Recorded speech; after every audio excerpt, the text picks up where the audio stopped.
안녕하세요. KPoPsychology 2017년 두 번째입니다. 마크 런코 교수는요, 창의성 학문에서 빼놓을 수 없는 하나의 굵직한 산맥과도 같은 분이신데요. 잠깐 히스토리, 역사를 살펴보면은 1950년대에 길포드 박사가 창의성을 연구를 과학적으로 하자라는 그런 제안을 했고, 그 다음에 여기 이 University of Georgia에서 연구를 하신 토렌스 박사님이 그 창의성 연구를 계속 이으셨고요. 그 다음에 여기 계신 마크 런코 박사님이 또 그거를 계승해 주신 그런 석세서라고도 볼 수 있어요. 그래서 아주 중요한 분이십니다.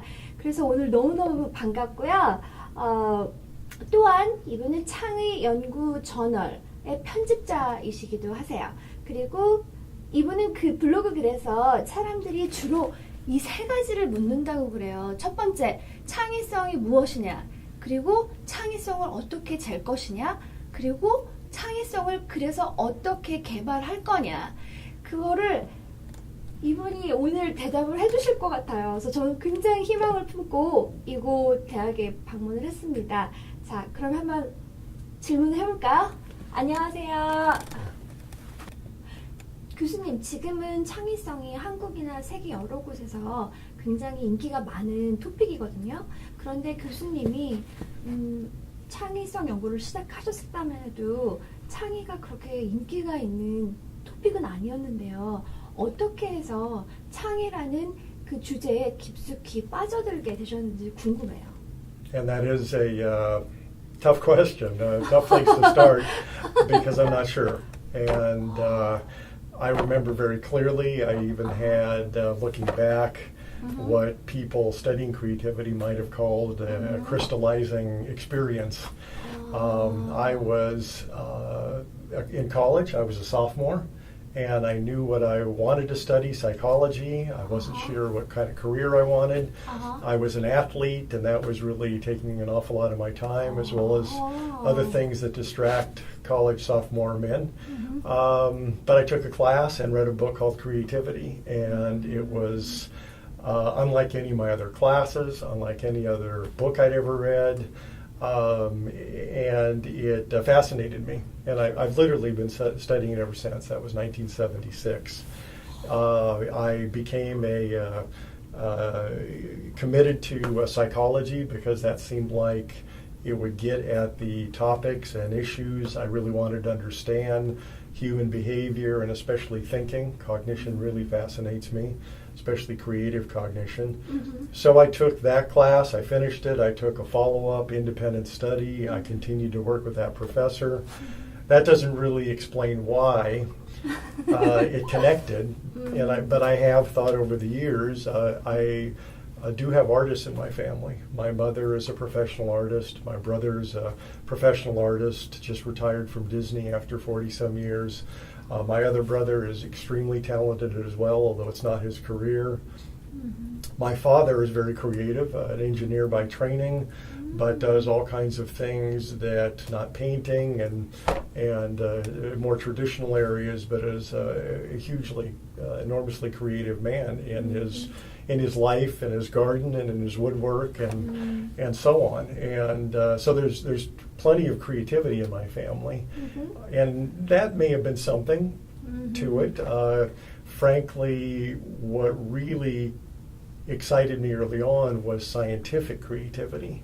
So, but there's artistic creativity in my family, but when I wanted to read about creative people, initially it was mostly creative scientists, which is another reason I can't really pinpoint exactly why the field fascinates me. Of course, the field is fascinating. The topic is amazing. You're studying how something comes out of nothing. To bring something new into being is just an amazing and enormously important human capacity. So the topic and even the research itself is just still thrills me. I work 7 days a week and have for years. So. Oh, I agree. I think creativity is very attractive in many ways. 저는 창의라는 주제를 가지고 저 역시 창의에 대해서 굉장한 팬인데요.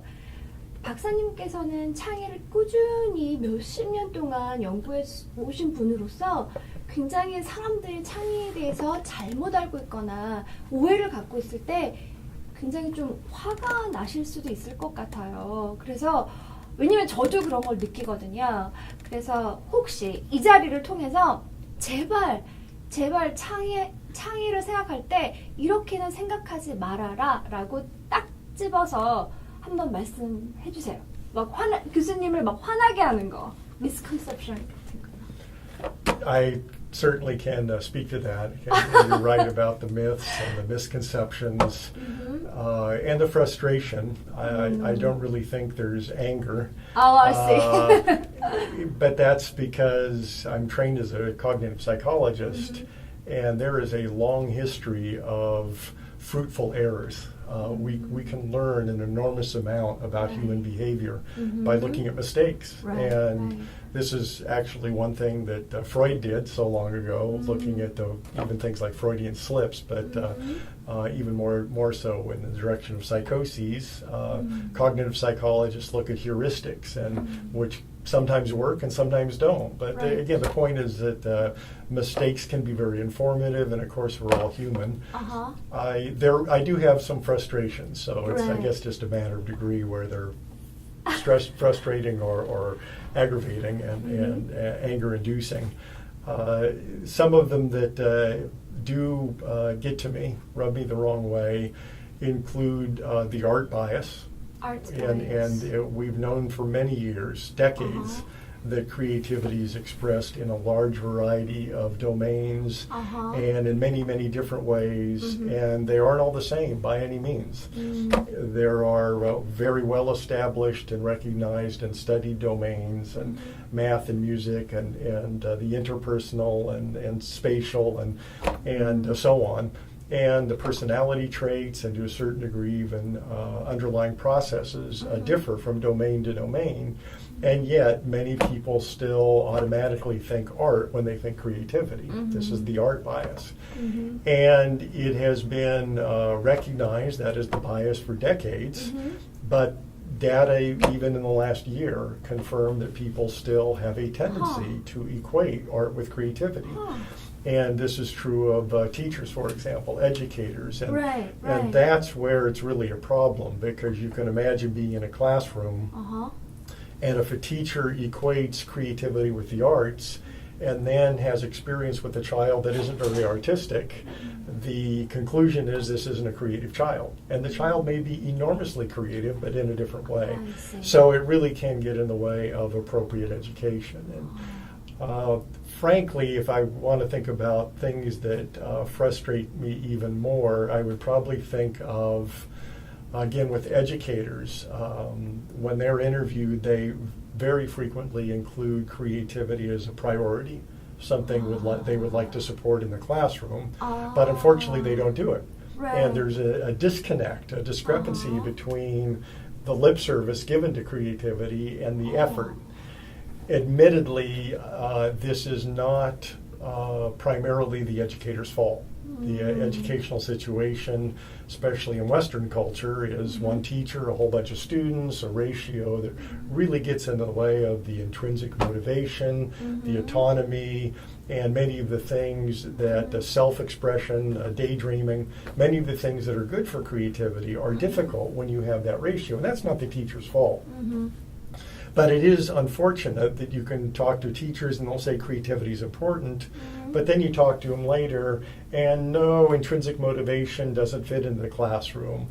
Original behavior, no, we're on task here and there's a set curriculum and the facts and autonomy and daydreaming, and they can have difficulty bringing those in the classroom, even though that's inconsistent with the fact that they value creativity. But again, some of that is imposed. The administration, the structure of the educational system. Maybe if I have time for two others, one that really frustrates me right now is the analog, the parallel to that in the business world, where people around the world are saying creativity is important and innovation is important. I'm doing one study right now where we're looking at TV commercials, and it is amazing how many commercials now value being unique, being an individual, self-expression, computer equipment, HP, Nissan, even Absolute Vodka, Nike, Adidas. These companies all express the value of creativity and innovation. But when you go into the businesses, which I occasionally do, there is again a disconnect. And people will say, come into my business, help us to find creativity, help us to support it. Who do we hire is an amazingly popular question.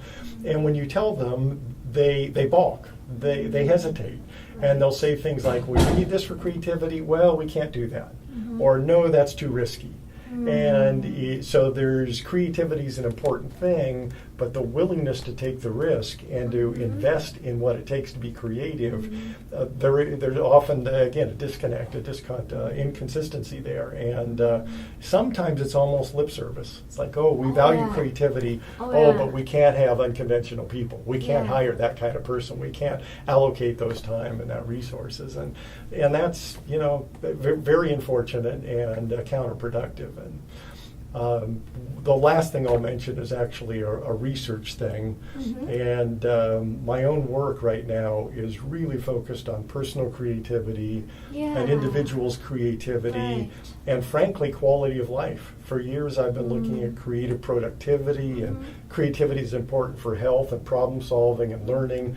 And in the past few years, I've realized creativity is important so you are yourself, so you are authentic, so you are connected to the world, and so that the world, that you have a high quality of life.